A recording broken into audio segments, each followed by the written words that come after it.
मेरी आंखें अचानक खुल गईं। मेरी सांसें गले में अटक गईं। एक दृश्य बिना बुलाए और अनचाहा मेरी नजरों के सामने घूम गया। ग्रे और काले रंग के घुमड़ते हुए साए मेरे सामने नाच रहे थे। अंधेरे से एक आकृति साफ होने लगी, आधी चकाचौंध कर देने वाली सफेद रोशनी में नहाई हुई, आधी अभेद्य परछाई में डूबी हुई। मिस्टीरियस फिगर, एक बढ़ती हुई शक्ति, प्राचीन और दुष्ट, परछाइयों में हलचल मचा रही है, जो पत्थर की शक्तिशाली ऊर्जा की ओर खींची चली आ रही है। दृश्य धुंधला पड़ गया। प्रिया खुद को मंद रोशनी वाले कमरे में वापस पाती है। उसका दिल उसकी पसलियों से टकरा रहा है। डर तेज और ठंडा मुझे निगल जाने की धमकी दे रहा था, लेकिन मेरे अंदर एक और भावना उभरी, डर से भी ज्यादा मजबूत, दृढ़ संकल्प। उसकी नियति पत्थर के भाग्य के साथ गूंथी हुई उसके सामने प्रकट हो रही थी, और लड़ाई अभी खत्म नहीं हुई थी। दृश्य का भार प्रिया के कंधों पर भारी पड़ गया।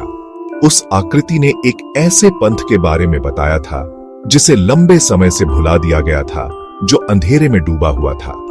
वे खुद को ग्रहणग्रस्त कहते थे, उस शून्य की पूजा करते थे जहां प्रकाश की हिम्मत नहीं होती थी। उनके लिए पत्थर कोई रक्षक नहीं था, बल्कि अकल्पनीय शक्ति का स्रोत था, दुनिया पर अंधेरे के युग को उजागर करने की एक कुंजी। सदियों पहले ग्रहणग्रस्त लगभग सफल हो गए थे। उन्होंने पत्थर की शक्ति का इस्तेमाल किया था, उसे अपने नापाक उद्देश्यों के लिए मोड़ दिया था। अराजकता का राज था। उनकी महत्वाकांक्षा के बोझ तले धरती लहूलुहान हो गई थी, लेकिन उन्हें रोक दिया गया था। उनके आतंक के शासन का अंत रक्षकों के एक वंश, स्टोन के रखवालों द्वारा किया गया था। प्रिया उनके वंश की आखिरी थी, उनकी विरासत अब उसे संभालनी थी। मुझे पता था कि मैं उन्हें सफल नहीं होने दे सकती। अनगिनत लोगों की किस्मत, शायद दुनिया की भी, अधर में लटकी हुई थी। लड़ाई अब कोई दूर का खतरा नहीं था, एक किंवदंती जिसे धीमे स्वर में फुसफुसाया जाता था। प्रिया को अब कुछ करना था, और उसे जल्दी करना था। दृश्य केवल एक चेतावनी नहीं था, यह कार्रवाई के लिए एक आह्वान था। प्रिया अब समझ गई थी कि रक्षक के रूप में उसकी यात्रा अभी शुरू ही हुई थी। जिम्मेदारी उस पर भारी पड़ रही थी, एक ऐसा भार जो कर्तव्य और भय के समान धागों से बुना गया था, लेकिन वह इससे पीछे नहीं हटेगी। मैं उन लोगों के बलिदानों का सम्मान करूंगी जो मुझसे पहले आए थे। मैंने अपनी दादी के बारे में सोचा। उनकी आवाज कमजोर लेकिन दृढ़ थी। जब उन्होंने कहानियां, चेतावनियां, हमारे वंश का बोझ मुझे दिया था। मेरी दादी, पिछली रक्षक, ने अपना जीवन पत्थर की रक्षा करने, दुनिया को अंधेरे से बचाने के लिए समर्पित कर दिया था। अब मेरी बारी थी। एक नए संकल्प ने प्रिया के हाव भाव को कठोर कर दिया। वह ग्रहणग्रस्त लोगों को जीतने नहीं देगी। जो भी आगे आने वाला था, उसका सामना करने के लिए मैं तैयार थी। प्रिया जो भी आगे आने वाला था, उसका सामना करने के लिए तैयार थी। हवा घबराहट भरी ऊर्जा से गूंज रही थी। मुझे एक दृष्टि मिली है और हमें इस पर कार्रवाई करने की जरूरत है। विजय, तुम्हारी शांत ताकत एक स्थिर उपस्थिति है। अंजलि, तुम्हारा ज्ञान बढ़ते अंधेरे के खिलाफ एक हथियार है। और अरुण, तुम्हारी बुद्धिमत्ता इस बढ़ते तूफान में एक प्रकाश स्तंभ है। उनके चेहरे चिंता से भरे हुए उसकी बातों की गंभीरता को दर्शाते थे। आगे का सफर खतरनाक होगा। हिमालय अपनी ऊबड़ खाबड़ चोटियों और विश्वासघाती रास्तों के साथ अच्छे समय में भी माफ नहीं करते, लेकिन समूह दृढ़ था। वे जानते थे कि दांव पर बहुत कुछ लगा है, वापस मुड़ने के लिए नहीं। दुनिया का भाग्य, उनका मानना था, उनके कंधों पर टिका हुआ था। हमें रसद इकट्ठा करनी होगी और अपने बैग में खाने पीने का सामान और उपकरण भरने होंगे।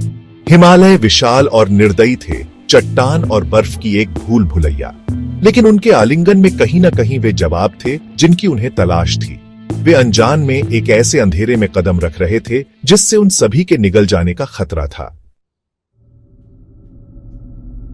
उनका गंतव्य हिमालय में ऊंचा स्थित एक दूरस्थ मठ, सदियों से अबैंडन्ड। ऐसा कहा जाता था कि इसमें एक भूला हुआ रहस्य है, पत्थर की ऊर्जा का एक टुकड़ा जो दुनिया से छिपा हुआ है। यात्रा खतरे से भरी होगी, फिर भी उन्हें कोशिश करनी होगी। पहाड़ों से हवा चलती है, अतीत की फुसफुसाहट लेकर। किंवदंतियां मठ के बारे में बताती हैं, एक ऐसी जगह जो पवित्र और दुख दोनों है। यह कभी सीखने का स्थान था, जहां भिक्षु अपना जीवन चिंतन और ज्ञान प्राप्ति के लिए समर्पित करते थे। लेकिन त्रासदी हुई और पवित्र भूमि पर अंधेरा छा गया। कुछ लोग विश्वासघात की बात करते थे तो कुछ लोग श्राप की। सच्चाई जो भी हो, मठ तब से अबैंडन्ड है, अपने पूर्व गौरव का एक खोल मात्र। अब इसने प्रिया और उसके साथियों को इशारा किया। इसकी खामोशी जवाब और खतरे दोनों का वादा करती है। ऐसा लग रहा था कि हवा आवाजें ले जा रही है, समय के साथ खो गई चेतावनियों और दलीलों की फुसफुसाहट। इतिहास का बोझ प्रिया और उसके साथियों पर पड़ा, उनकी खोज के दांव का एक अनुस्मारक। मठ उनके सामने बर्फ से ढकी चोटियों के खिलाफ एक सिलहूट की तरह उभरा हुआ था। समय ने इसकी पत्थर की दीवारों को खराब कर दिया था, एक भूतिया सुंदरता को पीछे छोड़ दिया था। शांति की भावना हवा में व्याप्त थी, फिर भी बेचैनी की एक अंतरधारा बनी रही। मुख्य द्वार की ओर जाने वाले उन टूटे हुए सीढ़ियों को देखो, जो घास फूस से ढके हुए हैं और धुंध में डूबे हुए हैं। हवा में चीड़ और नम मिट्टी की गंध भारी है। एक ठंडी हवा ढहते हुए मेहराबों से सीटी बजाती है, भूले हुए अनुष्ठानों और प्राचीन बलिदानों की कहानियां फुसफुसाती है। सदियों का बोझ उन पर पड़ता हुआ प्रतीत हुआ, मठ की लंबी नींद का एक ठोस अनुस्मारक। जैसे ही उन्होंने दहलीज पार की, सन्नाटा गहरा गया। धूल के कण सूरज की रोशनी की हल्की किरणों में नाच रहे थे, जो अंधेरे में घुस रही थीं। फीके भित्ति चित्र दीवारों पर सजे हुए थे, जो भक्ति और बलिदान के दृश्यों को दर्शाते थे। उनके रंग समय बीतने के साथ फीके पड़ गए थे। हवा भारी हो जाती है, भूली हुई प्रार्थनाओं और प्राचीन जादू के भार से भारी। मैं इस एहसास को दूर नहीं कर सकती कि हमें देखा जा रहा है। इस जगह में एक शक्ति थी, मोहक और भयानक दोनों। उनकी यात्रा अभी खत्म नहीं हुई थी। मठ में पत्थर की शक्ति को समझने, बढ़ते अंधेरे का मुकाबला करने की कुंजी थी। लेकिन वे जवाब जिनकी उन्हें तलाश थी, वे मायावी बने रहे, समय की धुंध में डूबे हुए और उन रहस्यों द्वारा संरक्षित जिन्हें अभी तक उजागर नहीं किया गया था। हर ऊपर के कदम के साथ हवा पतली होती जाती है। आगे का रास्ता विश्वासघाती है। ऊंचाई माफ नहीं करती, लेकिन हमें अपने साझा उद्देश्य से प्रेरित होकर आगे बढ़ना चाहिए। अनगिनत लोगों की किस्मत अधर में लटकी हुई थी। इसकी ढाती दीवारों के भीतर उन्हें उस अंधेरे का सामना करने के लिए ज्ञान, शक्ति, इच्छा शक्ति मिलने की उम्मीद थी, जिससे उन सभी के निगल जाने का खतरा था। हमारी खोज अभी खत्म नहीं हुई है, लेकिन हमारा संकल्प उज्जवल है। हम प्रकाश के संरक्षक हैं, आशा के रक्षक हैं।